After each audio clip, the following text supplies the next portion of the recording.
सभी को जय मसीह की। एक बार फिर परमेश्वर का धन्यवाद देता हूँ कि आज परमेश्वर ने हमें मौका दिया है कि हम उसका जीवता वचन और अधिक गहराई से सीखें।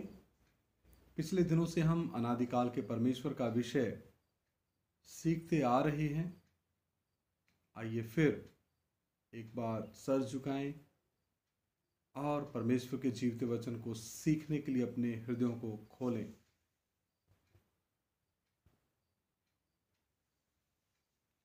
प्यारे प्रभु, तेरा धन्यवाद करते हैं पिता।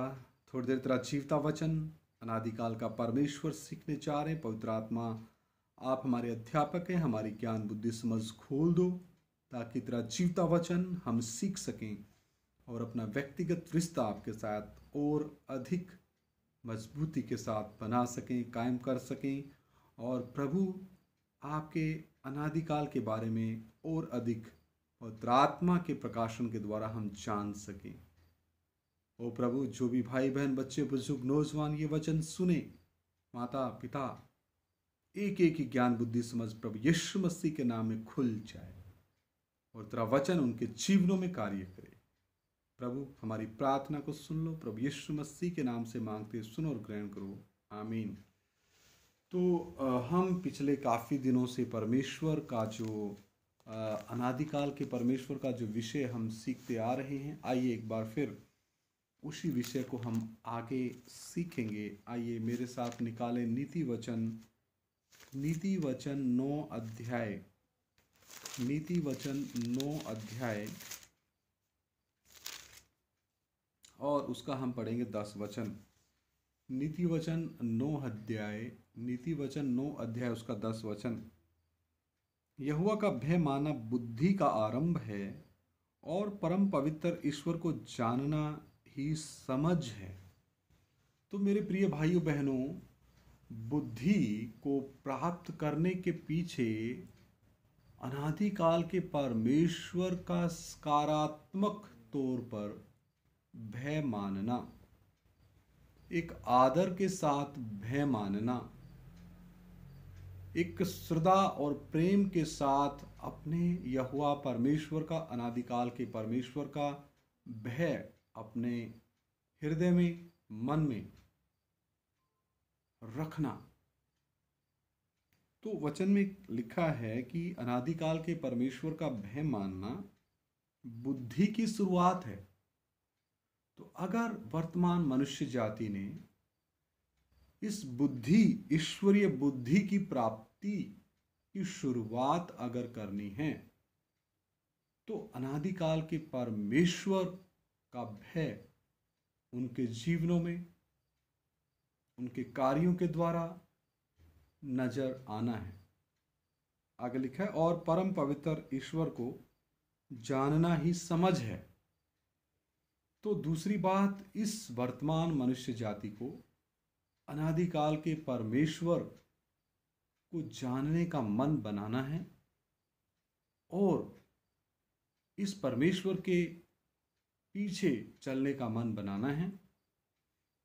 अगर वर्तमान मनुष्य जाति ऐसा करने में सफल हो जाती है तो हम कह पाएंगे कि ये मनुष्य जाति अनादिकाल के परमेश्वर का भय मानने वाली है। हालेलुया। आगे हम देखते हैं नीति वचन 12 अध्याय, नीति वचन 12 अध्याय उसका 28 वचन। नीति वचन 12 अध्याय उसका 28 वचन। धर्म के मार्ग में जीवन मिलता है और उसके पथ में मृत्यु का पता भी नहीं। तो जब एक मनुष्य ईश्वरीय बुद्धि और समझ की प्राप्ति के पश्चात परमेश्वर के पीछे चलता है, परमेश्वर के बताए हुए नियम कायदों को अपने जीवन में लागू करता हुआ पवित्र आत्मा की अगुवाई के अनुसार प्रतिदिन आगे बढ़ता है और परमेश्वर की धार्मिकता में अपने जीवन को बिताने की भरपूर कोशिश करता है। और हमारी धार्मिकता कौन है? हमारी धार्मिकता प्रभु यीशु मसीह है। और प्रभु यीशु मसीह ने एक ही बार के बलिदान के द्वारा, सिद्ध बलिदान के द्वारा हमें पवित्र किया है।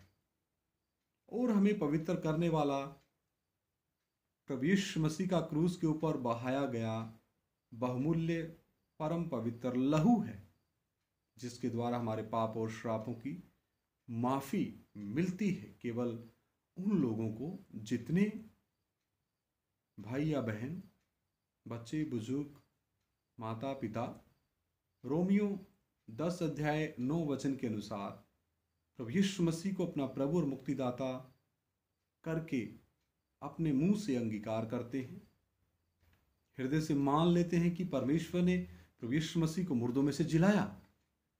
इस रीति से वो अनंत काल के उद्धार को प्राप्त करते हैं और इस कार्य को जो परमेश्वर ने उस भाई या बहन के जीवन में शुरू किया है, जो उद्धार का काम उसके जीवन में शुरू किया है, परमेश्वर का विनाशी बीज उसके अंदर आत्मा में आया है, एक नया मनुष्य उसके आत्मा में जन्म लिया है, वो नई सृष्टि बन चुका है। उसके पश्चात पूरे संसार के सामने वो भाई या बहन, बेटी, बेटा, बुजुर्ग, माता पिता बपतिस्मा की विधि के द्वारा परमेश्वर की आज्ञाकारिता को प्रकट करके दिखाते हैं और अपने उस विश्वास का प्रकटीकरण करते हैं कि मैं आज से अपने उद्धारकर्ता प्रभु यीशु मसीह के पीछे चलने लगा हूं या लगी हूं। तो इस रीति से एक पापी मनुष्य, अधर्मी मनुष्य परमेश्वर की धार्मिकता के वस्त्रों को ग्रहण करता है। पानी में वो अपने पुराने मनुष्यत्व को दफन करता है और जब डुबकी के बपतिस्मे के बाद पानी में पुरानी इंसानियत को दफन करने के बाद जब वो पानी से बाहर आता है तो उसने मसीह यीशु को पहन लिया है। हालेलुया। अब उस मनुष्य का, भाई का, बहन का कोई धर्म नहीं, कोई जात नहीं, कोई बिरादरी नहीं, कोई अमीरी नहीं, कोई गरीबी नहीं, कोई छोटा नहीं, कोई बड़ा नहीं, कोई गोरा नहीं, कोई काला नहीं, चाहे वो किसी भी देश का हो,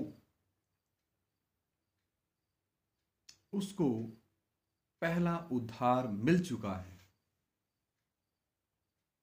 और फिर पहला पतरस 2:2 के अनुसार वो भाई या बहन, उसका क्या काम है? परमेश्वर के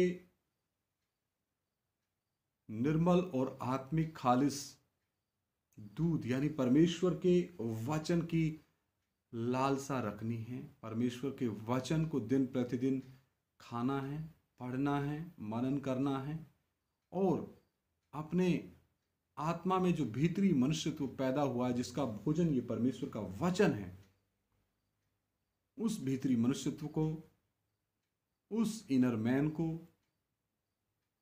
उस नए मनुष्यत्व को दिन प्रतिदिन जरूरत के मुताबिक ये परमेश्वर का वचन चाहिए। तो यहां वचन में लिखा धर्म के मार्ग में जीवन मिलता है। रोमियो 3:23 कहता है सब मनुष्य पापी हैं और परमेश्वर की महिमा से रहित हैं। और रोमियो की पत्री 6 अध्याय 23 वचन कहता है पाप की मजदूरी तो मृत्यु है, यानी अधोलोकी आग है, यानी परमेश्वर से दूरी है, परंतु परमेश्वर का वरदान हमारे प्रभु यीशु मसीह में अनंत जीवन है। हालेलुया। तो पापी मनुष्य अगर धर्म के मार्ग में अनंत जीवन को प्राप्त करना है तो इस प्रक्रिया के द्वारा, इस विधि के द्वारा इन परमेश्वर के वचनों को कबूल करते हुए इस रास्ते से उस भाई या बहन को गुजरना निहायत ही जरूरी है। ये अनादिकाल के परमेश्वर ने ये रास्ता, ये मार्ग तय करके दिया है, और कोई शॉर्टकट है ही नहीं। तो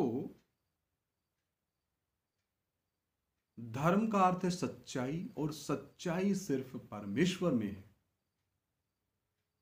तो इस रीति से जब एक भाई और बहन प्रभु यीशु मसीह को अपना प्रभु और मुक्तिदाता करके ग्रहण करता है, कबूल करता है, तो वो धर्म के मार्ग में, यानी परमेश्वर की धार्मिकता के वस्त्रों को पहन करके इस धर्म के मार्ग में फिर उसकी दौड़ इस पृथ्वी से लेके नए यरूशलेम तक बन जाती है। उसका लक्ष्य नया यरूशलेम तक अपने आत्मिक पिता प्रभु यीशु मसीह के पास तक पहुंचना होता है।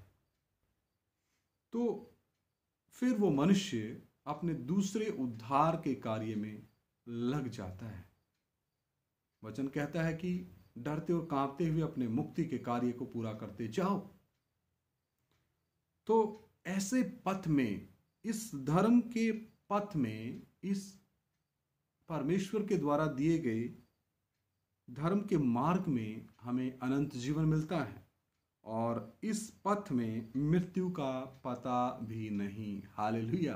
क्यों पता नहीं? मैं प्रकाशित वाक्य में से एक वचन आप सभी के लिए पढ़ना चाहूँगा। प्रकाशित वाक्य 1 अध्याय, आप सभी, मुझे पता है, उस वचन से परिचित होंगे। प्रकाशित वाक्य 1 अध्याय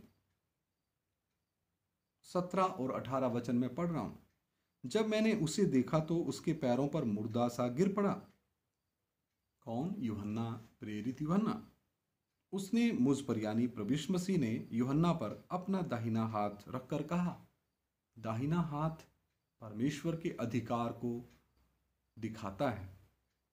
मत डर, मैं प्रथम यानी सबसे पहला, और अंतिम यानी सबसे आखिरी, और जीवता हूं। मैं मर गया था और अब देख मैं युगानुयुग जीवता हूं, और मृत्यु और अधोलोक की कुंजियां मेरे ही पास हैं। हालेलुया।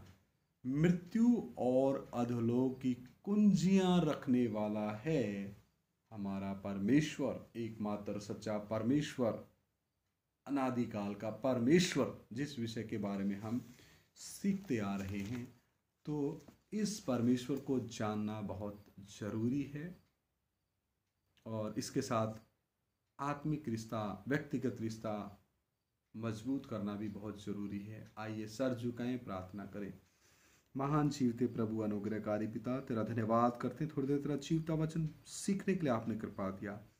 प्रभु, मैं आपका बच्चा, बेटा, यदास होने के नाते विनती करता हूँ, जो भी भाई बहन, बच्चे, बुजुर्ग, नौजवान, बुजुर्ग माता, बुजुर्ग पिता ये वीडियो देखें और सुने, प्रभु उनके जीवनों को आप बदल दें, और तेरी योजना उनके जीवनों में शुरू हो जाए प्रभु। और एक एक जन प्रभु यीशु मसीह को अपना प्रभु और मुक्तिदाता करके कबूल करे, और अपने पापों से तौबा करे, मन फिराए, और प्रभु अनंत काल के जीवन को प्राप्त करे। हमारी प्रार्थना को सुन लो, प्रभु यीशु मसीह के सामर्थी और पवित्र नाम से मांगते, सुनो और ग्रहण करो। आमीन। सभी को जय मसीह की। मारानाथा।